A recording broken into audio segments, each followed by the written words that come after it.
ರೈತರ ವಿವಿಧ ಬೇಡಿಕೆಗಳನ್ನು ಈಡೇರಿಸುವಂತೆ ಮತ್ತು ಹಾನಗಲ್ ತಾಲೂಕು ಬರಗಾಲ ಘೋಷಣೆಯಾದ ಹಿನ್ನೆಲೆ ಮಾನವ ದಿನಗಳನ್ನು ಹೆಚ್ಚಿಸುವಂತೆ ಹೊಸದಾಗಿ ಬೋರ್ವೆಲ್ ಕೊರೆಸಿದ ರೈತರಿಗೆ ಆರ್ಆರ್ ನಂಬರ್ ಒದಗಿಸುವಂತೆ ಬೆಳೆ ಪರಿಹಾರದ ಹಣ ಮಂಜೂರು ಮಾಡುವಂತೆ ಸರ್ಕಾರಕ್ಕೆ ಮನವಿ ಸಲ್ಲಿಸಲು ರೈತ ಪ್ರತಿಭಟನೆಯನ್ನು ದಿನಾಂಕ 27/2/2024ರಂದು ಮುಂಜಾನೆ 11 ಗಂಟೆ ತಾಲೂಕು ತಹಶೀಲ್ದಾರ್ ಕಚೇರಿ ಎದುರಿಗೆ ಹಮ್ಮಿಕೊಂಡಿರುವುದಾಗಿ ಹಾನಗಲ್ ತಾಲೂಕಿನ ಪ್ರವಾಸಿ ಮಂದಿರದಲ್ಲಿ ತಾಲೂಕು ರೈತ ಸಂಘದ ಅಧ್ಯಕ್ಷ ಶ್ರೀ ಮರಿಗೌಡ ಪಾಟೀಲ್ ವಿಜಯ ವಾಯ್ಸ್ ನೆಟ್ವರ್ಕ್ ಜೊತೆ ಮಾತನಾಡಿ ರೈತರಿಗೆ ಕರೆ ಕೊಟ್ಟಿದ್ದಾರೆ.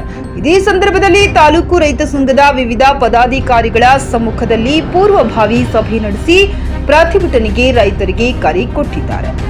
ವರದಿ ರವಿ ಓಲೇಕಾರ್, ವಿಜಯ ವಾಯ್ಸ್ ನ್ಯೂಸ್ ಕನ್ನಡ, ಹಾನಗಲ್.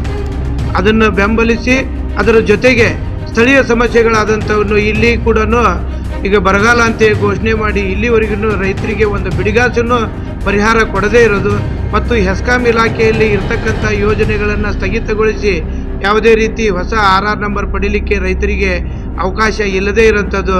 ಆಮೇಲೆ ಈ ಹಿಂದೆನೂ ಕೂಡ ಪರಿಹಾರ ಕೊಡುವಲ್ಲಿ ಇನ್ನೂ ಕೆಲವೊಂದಿಷ್ಟು ಬಾಕಿ ಉಳಿದಂಥವು ಡಿಸಿಲ್ಟಿಂಗು ಮತ್ತು ಅಡಿಕೆ ಕೊಳೆ ರೋಗಕ್ಕೆ ಏನು ತಾಲೂಕಾ ದಂಡಾಧಿಕಾರಿಗಳ ಲಾಗಿನಲ್ಲಿ ಇರತಕ್ಕಂಥದ್ದನ್ನು 2228 ರೈತರಿಗೂ ಪರಿಹಾರ ಬಂದಿಲ್ಲ.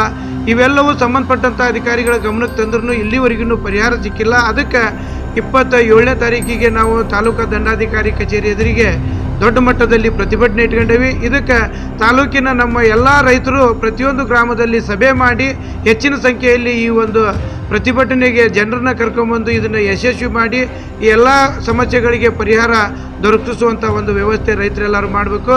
ಇಲ್ಲಿನೂ ಕೂಡ ಆ ಸಮಸ್ಯೆ ಪರಿಹಾರ ಆಗದೇ ಇದ್ದರೆ 4ನೇ ತಾರೀಕಿಗೆ ನಾವು ಜಿಲ್ಲಾಧಿಕಾರಿ ಕಚೇರಿ ಮುತ್ತಿಗೆ ಕಾರ್ಯಕ್ರಮವನ್ನು ಹಾಕೋಣ ಒಂದು ನಿರ್ಣಯವನ್ನು ನಾವೆಲ್ಲ ರೈತ ಸಂಘಟನೆಯವರು ಮಾಡಿದ್ದೇವೆ.